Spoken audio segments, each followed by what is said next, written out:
I absolutely love the cozy vibe of this couch set. It really feels like the perfect spot to lean in and gossip about everything happening in the world of social media. It sets the mood for our show, which is all about the real, messy, and exciting lives of content teams who live and breathe social media every single day. Welcome back to another episode of Clip Notes, where we discuss the past, present, and future of social media. We are starting off with some quick introductions from our team, beginning with Rachel, our resident social strategy guru and certified squirrel enthusiast. Elise is also here, bringing her talents from the brand team and her legendary skills with a charcuterie board. I am Greg, a social strategist who firmly believes in the existence of unicorns, despite what the skeptics might say. And I am Olivia, our senior social strategist, ready to dive into the deep corners of the internet with you all. So what specific corners of the internet are you all obsessed with this week? I am currently low-key obsessed with watching dramatic French bulldogs on TikTok. They are honestly the funniest things ever. I have been going down a rabbit hole of handbag restoration videos, where people turn vintage bags into museum-level pieces. Lately, I feel like I live in the AI rabbit hole, spending all my time on ChatGPT prompts and various AI tutorials. It sounds like you have officially become an AI power user. That serves as the perfect segue into our main topic for today, which is the intersection of AI and brand trust. People are constantly asking whether brands can actually use AI while still staying authentic and trustworthy. We are going to unpack the bright sides and the dark corners of these tools, including our favorite time saver, Vizard. Trust is the undercurrent of everything we do in branding, and it is the big question every company is facing right now. The real challenge is how brands can maintain authenticity when technology is fundamentally changing how we create and distribute content. It is not just hype, because people have valid reasons to be skeptical of new tech integrations. We have seen trust erode before due to things like misinformation, influencer scandals, and unclear sponsored disclosures. AI just accelerates these issues and creates ambiguity about whether the content we are consuming is actually real or generated. However, it is not all doom and gloom, as there are concrete ways for brands to use AI responsibly. Look at Adobe Firefly, which launched with a very clear stance on training data and respecting artist rights. Transparency about how tools are built helps people accept AI as a helpful part of the user experience. The real wins come when you integrate AI into places where it legitimately helps people, rather than just slapping it on a homepage.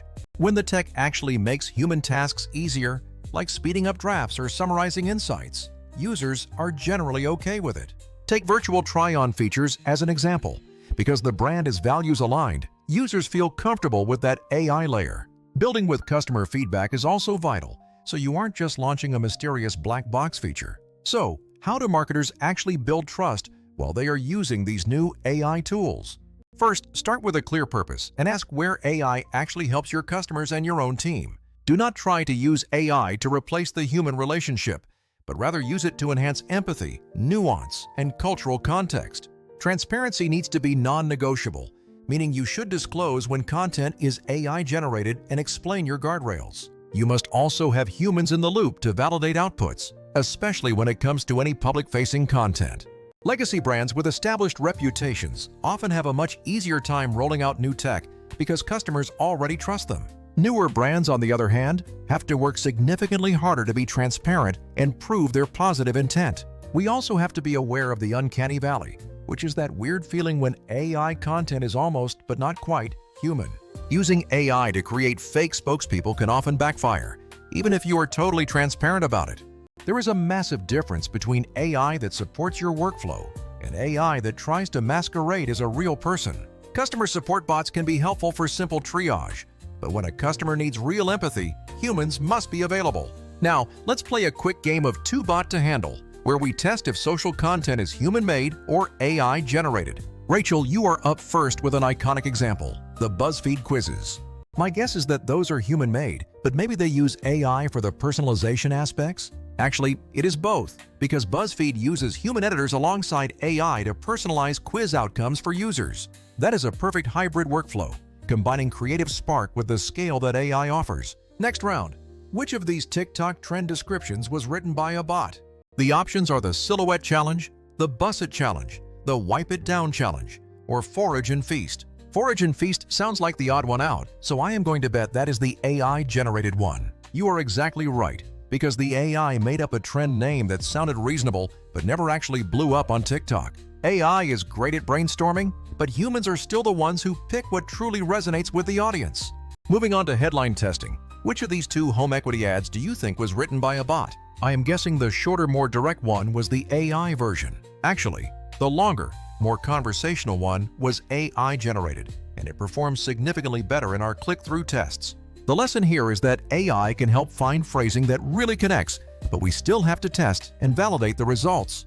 For the final round, we look at fantasy prompt results that went viral because of how realistic they looked. Even if something looks hyper-realistic, AI often still messes up small details like fingers or background elements. Those small inconsistencies are usually the giveaways that keep our skepticism alive and push brands toward transparency. Now let's pivot back to the tools that creators use every day to manage their workflows.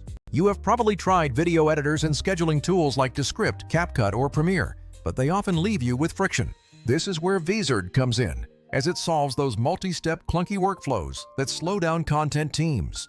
Descript is powerful, but its video clipping features can sometimes feel limited when you are trying to push out dozens of short clips.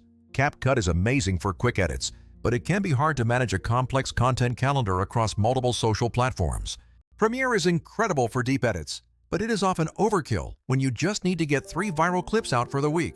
Vizard's value proposition is incredibly practical. It automatically finds the best moments in your long video and turns them into ready-to-post clips. We all hate the time sink of watching 90 minutes of footage just to find the 10 essential moments we need for social. Vizard does that heavy lifting in just a few clicks, and it even includes auto-scheduling features for your content calendar.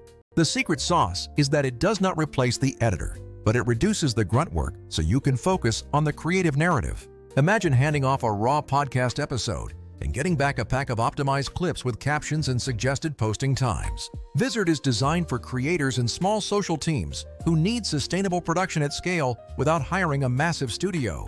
Real-world wins are everywhere, like teachers cutting lesson highlights or nonprofits turning long interviews into digestible moments for donors. If you are a brand manager, it helps you maintain a consistent posting frequency without drowning in manual edits every single day.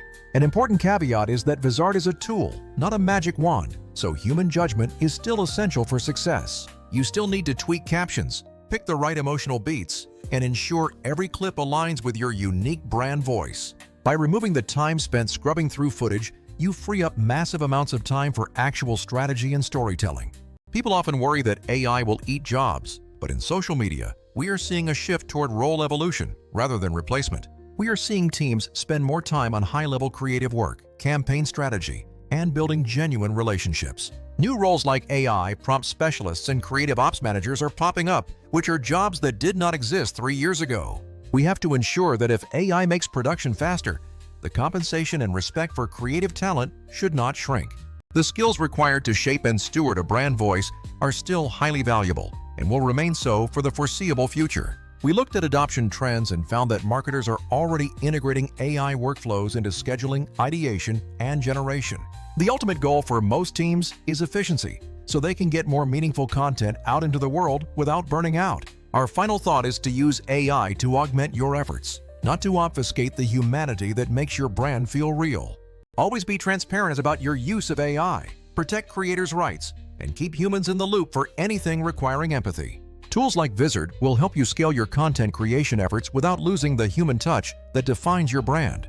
If you have any tool recommendations or guest suggestions, please drop them in the comments below for us. Who do you want to see on the show next? Creators, engineers, or maybe some legal experts?